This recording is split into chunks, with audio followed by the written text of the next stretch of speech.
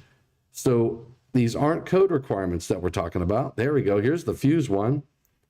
Pause that. So I went to 0.25 calories, and that was based upon a 0.0. Ali, that was based upon a 0.01 clearing time, but in reality, an arcing current of 4,940 amps is probably going to be in the current limiting region of that fuse. So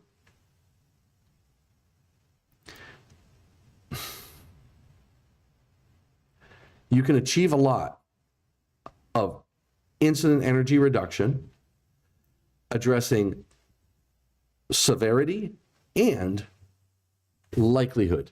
We're moving products around basically in a power system. Same product, that fuse could have been the main, or the breaker could have been the main in that panel board, but we moved it out, put it on the wall, or we moved it out, put it in the transformer. And I have moved the energy from one area where there's high likelihood of justified energized work to an area where there's low likelihood of justified energized work. And where there is the likelihood of justified energized work, I've reduced the incident energy to something that is just phenomenally low. And your electrical workers can dress for it, right? So there was a lot to be said about this video, and I should be able to, here's what I'll do is, I'm gonna do this, I'm gonna copy link, and I'm gonna put it in the chat. So that video that I was just looking at, I think I can do this, Control V, share, copy, it says copied, Control V, I can't, oh, there's paste. There we go. All right, so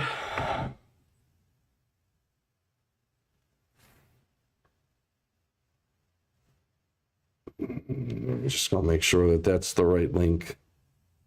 Live, JM, yeah. All right, so you have a link to that video. So that was one of the questions that came in. Now what we were talking about and how we got to that video was I was going to the web page for the breaker integrated transformer, and I'll try to put that down below as well. All right, so I'm going to do this, and I'm going to do copy. I'm seeing copy, and I'm going to put that over here as well. Control V.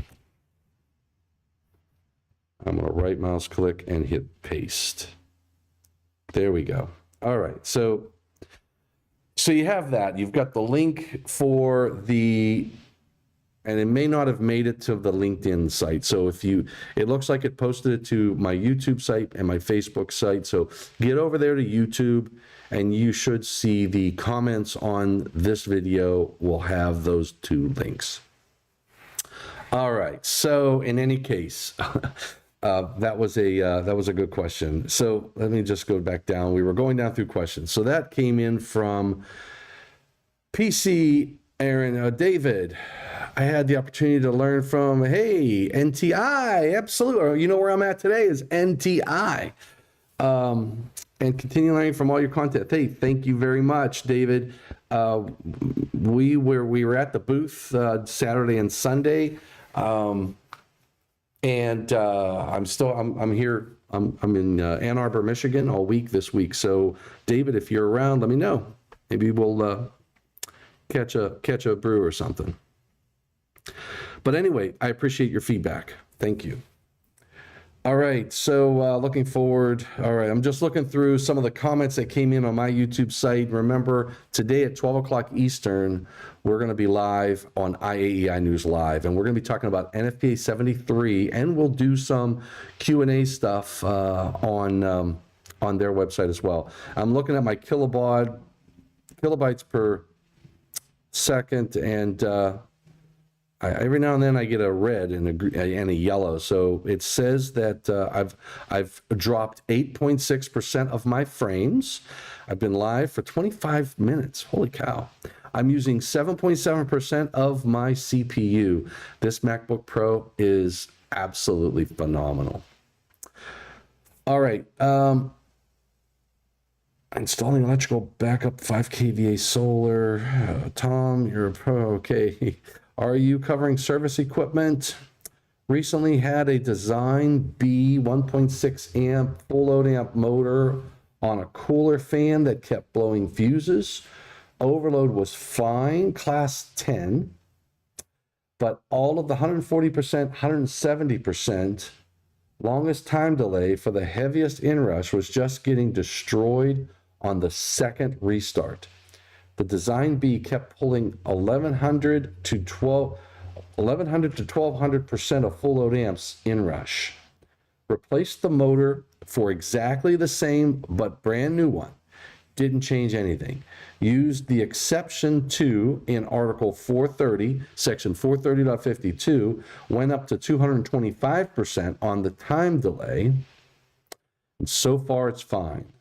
Don't know what is going to happen when hard wind will be blowing and wind up the fan spinning the opposite direction. I would say I accidentally stumbled upon that exception because it wasn't in its usual place under the table. So this gentleman, commenter 5469, this is an interesting one. I did a motor video. This gentleman is talking about the exception to in 430.52 and increased the fuse size to 225%, double element. And because they were tripping on inrush. Now, there's a lot of things that impact inrush on a motor.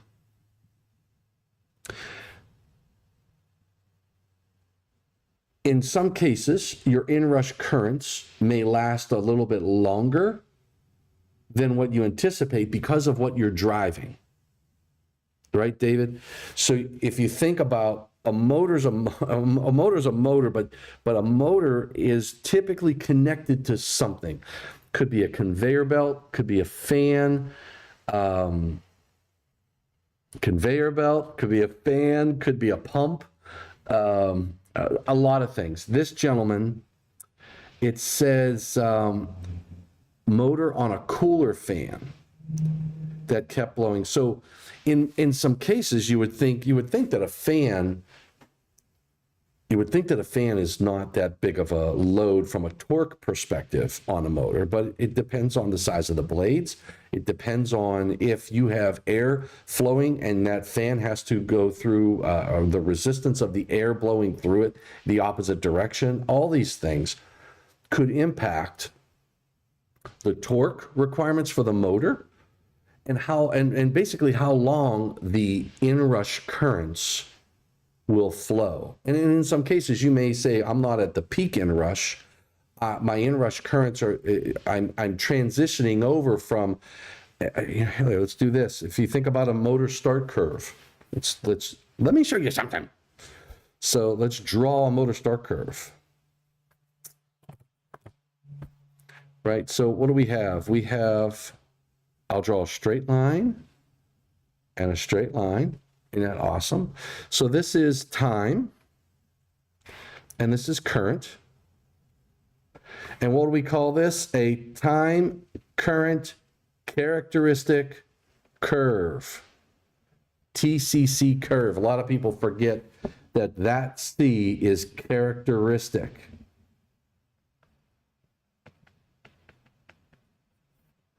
It's not time current curve, it's time current characteristic, because what we're going to draw is the characteristic of the curve.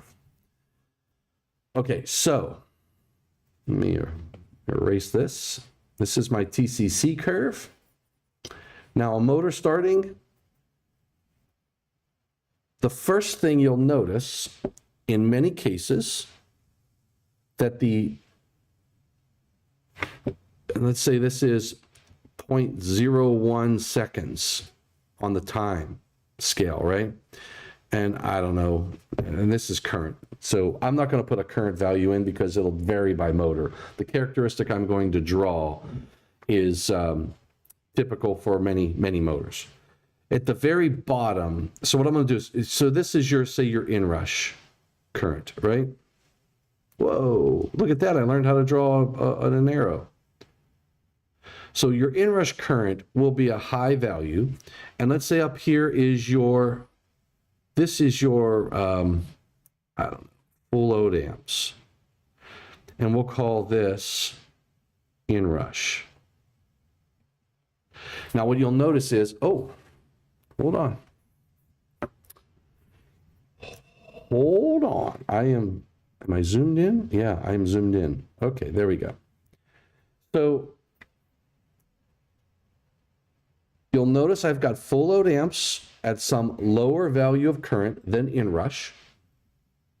And you'll also notice that I did not connect that inrush curve to the bottom of my TCC curve.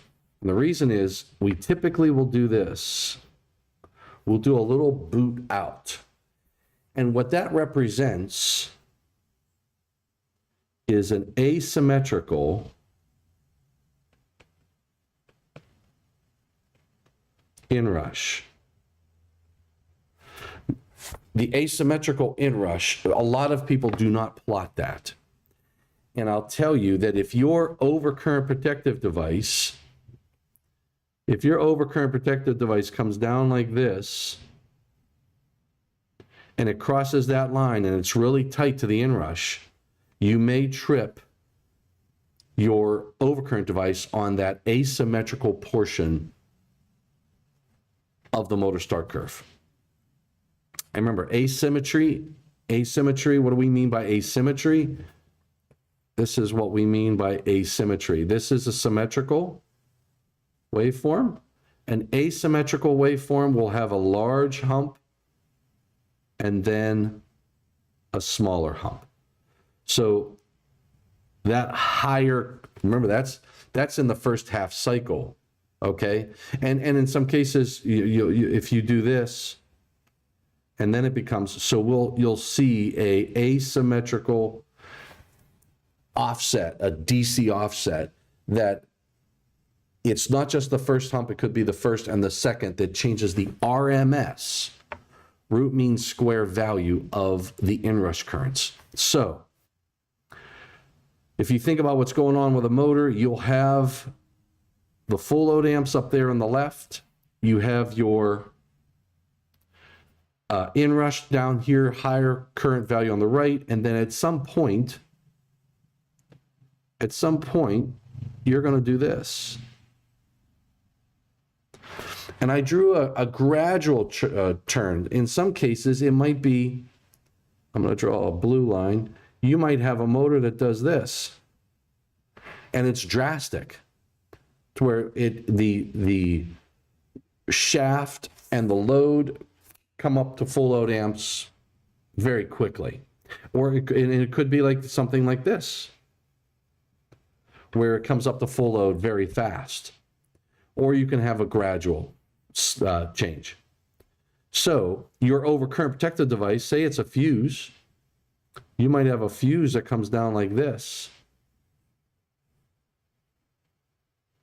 And and this area right in here is where you have a potential to have a nuisance trip on the fuse. And a circuit breaker would be similar. Circuit breaker has that type of characteristic. But in any case, with this example that the commenter made was around a fuse. So if your load, whatever that motor is driving, say the bearings get wore out, say that interconnection between the motor and the shaft of the motor and the shaft of whatever you're driving is not quite lined up, or maybe it becomes not quite lined up because of changes after the fact, it may put more pressure on the shaft of the motor, which would cause the motor to take longer to transition to full load amps. And that would mean that your curve may do something like this. And now all of a sudden, you're tripping the fuse, not on an instantaneous, but on a, and then if you think about how fast that would be, it would be hard for you probably physically to watch it and say that didn't trip on instantaneous. It was a slight delay, because it may be that fast. But in any case, it's the transition point that causes you a problem. So if I think about the commenter in this case, they said that they had a design B 1.6 amps full load amp motor on a cooler fan that kept blowing fuses. Overload was fine. But all of the 140%, 170% connected the built-in thermostat. Longest time delay for the heaviest inrush was just getting destroyed on the second, and it was the second restart, not the first. The design B kept pulling 1100 to 1200%. So if I think about 1100 to 1200%, I go back to this. This would be the 1100%. I don't know how to get rid of some of this, but that full load amps right there was 1100% to 1200% of the full load amps. All right. Oh, you're not even looking at it. Here I am thinking. So that inrush on that curve, so that line over here, the inrush that on the right-hand side was 1100 to 1200% of the full load amps. And he says, the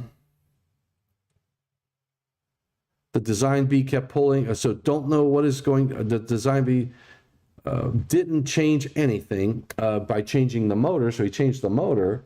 They used exception 2 for 430.52 and went up to 225% on the time delay double element fuse. So what that means is he went to a larger fuse size. So what he did, go back to this, was he took this fuse, and I'm going to try this. I'm going to go backwards.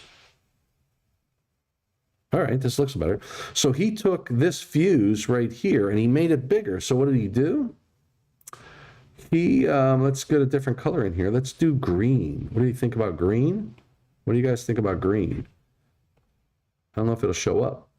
So he took a larger fuse, so he may have done this. We'll do the same exact curve. Right, so now what he did was he added more space on the knee. So, and that solved this problem. Now, the challenge that you have, the higher, the larger the overcurrent device you put on the system, or for this motor, now you are you're able to pull, if you're full load amps. Let's say that because of, remember that misalignment, let's say that the motor's working harder and you don't get to the normal full load amps, the full load amps is creeping up. Now you're getting to overload possibility, and you got to make sure you protect the motor. But as long as we're following the rules in the NEC, we have to assume that the motor is protected. But if you wanted to, now this was a very small motor. If it was a very large motor, we would employ relays. We may employ thermal sensors in the windings of the motor to provide a better protection. So the more money you spend on the motor, the less you want to have to replace it. So you'll pour more money into the protection of that motor. But there's a point of loss of return on investment, because you'll end up just saying, look, it's less expensive to just replace the motor if it fails, overheats, or whatever. I just don't want to cause a fire, don't want to shock anybody, all that good stuff. So those are all the things that we weigh as systems engineers, power systems engineers. All right, so I've said enough, talked too much. David Lacursi, thanks for joining in. Ali Saperi, I think that's right. Thank you for sharing. Please share the video, share this, like it, subscribe, check my YouTube channel out, all that jazz. We're going to be getting into the 2026 code cycle, so I will be posting stuff on my channel for 2026 code cycle, talking about some of the public inputs that I'm planning to put in. And some task group work that's going on. So hopefully you got something out of our little session today. And remember that we will be going live on IAEI's web YouTube channel at 12 o'clock Eastern. So I want you to go over to the IAEI's YouTube channel, subscribe to it, hit the like, hit the bell. I go live over there. I go live. We have a video every Tuesday. And quite often I get to go live. So stay tuned, and you should go check that website out. Their YouTube, Facebook, and LinkedIn. And I look forward to your membership. We're trying to get our membership up there. Membership is on the rise. Thank God. It's looking great. We're getting some more efforts and producing some more educational materials. So go over there on check IAEI's YouTube site. The link for the video today is down below, up above, left or right, depending upon what platform you're viewing this on. All right, everybody. So I hope you have a great day today. And I hope you have a great day. I hope it's safe, and I hope it finds you healthy. So please tune in today at 12 o'clock Eastern. All right. Thanks again for joining in. Take care. Stay safe. God bless. And please stay healthy. See you at 12.